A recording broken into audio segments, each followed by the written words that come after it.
Hi everyone, my name is Jeff Starr and this is my channel Not Bad Films. Today I'm talking about this Godin Glissentar, which is an 11 string fretless guitar. And I bought this a couple months ago, really with the intent that I wanted to explore the idea of playing Indian classical music on a guitar. And I wanted a fretless instrument for a couple reasons. One, because it was sort of the most similar to sarod or maybe even Mohan Veena, or a fretless, not fretless, a slide guitar. There is fretted guitar used in South Indian Carnatic Indian music, but that's not sort of what I'm looking to explore right now. I wanted to look at the North Indian Hindustani approach, and because that's what I've been studying on sitar. When I saw this fretless guitar come up, which is a nylon stringed instrument, it uses a transducer pickup under the bridge, so it's a pretty thin body. I think these have a little bit of a whine to the strings, so there's a little bit of squeak. Maybe a totally flat wound string would be a little smoother, but neither here nor there right now. It's in courses with a single low bass string, but everything else is doubled. And that's because this was originally designed to sort of be a guitar version of a oud. Godin makes a electric oud sort of like this, and then they decided at one point they were going to make one that was sort of guitar scale length, which was this, the Glissentar. And I don't believe they make these anymore. I have no idea how well they sold. I found this used at a really incredible price, significantly less than they normally go for. And minus one little chip here in the finish. It's been really good shape. Neck has been great on it. It's got an ebony fretboard. Plays really great. It's a wide neck, 44 millimeters. So normal, if let's say you play classical guitar or nylon string classical guitar, sort of similar. But if you're used to playing like vintage style strats, it's going to feel really wide. It took a little. That was sort of almost the hardest thing to get used to. Most of my guitars are 43 millimeter width at the nut, and it's funny what a difference 1 millimeter makes. Anyways, what I've done is I've recorded this into my audio interface direct with a volume, bass, volume, and then these are the EQ controls for bass, treble, and middle. And I forgot to set the input on my audio interface to be line level. It was on instrument level, so it's a little bit noisy. I tried to EQ some of that hiss out, but you may still hear some of that, so my apologies there. I debated whether or not I wanted to re-record this, but I kind of also just wanted to get this video up because I'm sort of looking to get some feedback, right? Does this sound like it's a worthwhile endeavor to continue pursuing? I'm playing an alap portion for Raga Yaman. If you have no idea what that means, it's just the slow exploratory, that's the word I'm looking for. It's the slow exploratory section of a raga, and it's an area that I'm very interested in, and so I'm just figured I would try to do that on this instrument. Probably some flubs. It's a little interesting because it's fretless. Learning to play it in tune has been a real big challenge. That's really what I've been doing for the last month or so, maybe 2 months, whatever I got this. Maybe it's 3 months now. I have no idea. It's just learning to play on the fret lines. Although this is fretless, there are some dots here to indicate where frets would be.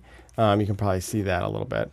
And so to learn to play where those frets would be, because you have to be the fret, and then just how to make glissando type slides between them to sort of capture what the mean would be on a sitar or a sarod or something like that. So that's been the experiment. This kind of came because I love guitar and I love to play guitar, and guitar is my main instrument, and sitar is an instrument that I also love, but it's very difficult. It's extremely hard on the fingers, on the calluses, and maintaining a callus that doesn't want to scream in pain is actually been probably the hardest part of learning that instrument for me. And with a guitar, of course, I don't. And with a nylon stringed instrument, I'm not going to either. So could I take sort of the technical skills that I have with guitar and perhaps, hopefully, some of the brain knowledge I have on Indian classical music and get those two to go together. I don't know. All right, so that's enough of this talking. I'm going to play the audio, and I'm going to put a little drawing up so you have something to watch while you listen. Please leave me comments. Feedback is really helpful right now. I would love feedback. Let me know what you think. Is it working? Is it failing? Is it sort of there? Is it sort of not? Is it a waste of time? Whatever. All right. I guess that's it. Like, comment, subscribe too. All right. Here's the audio. Bye for now. Happy practicing. Here's the audio.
you.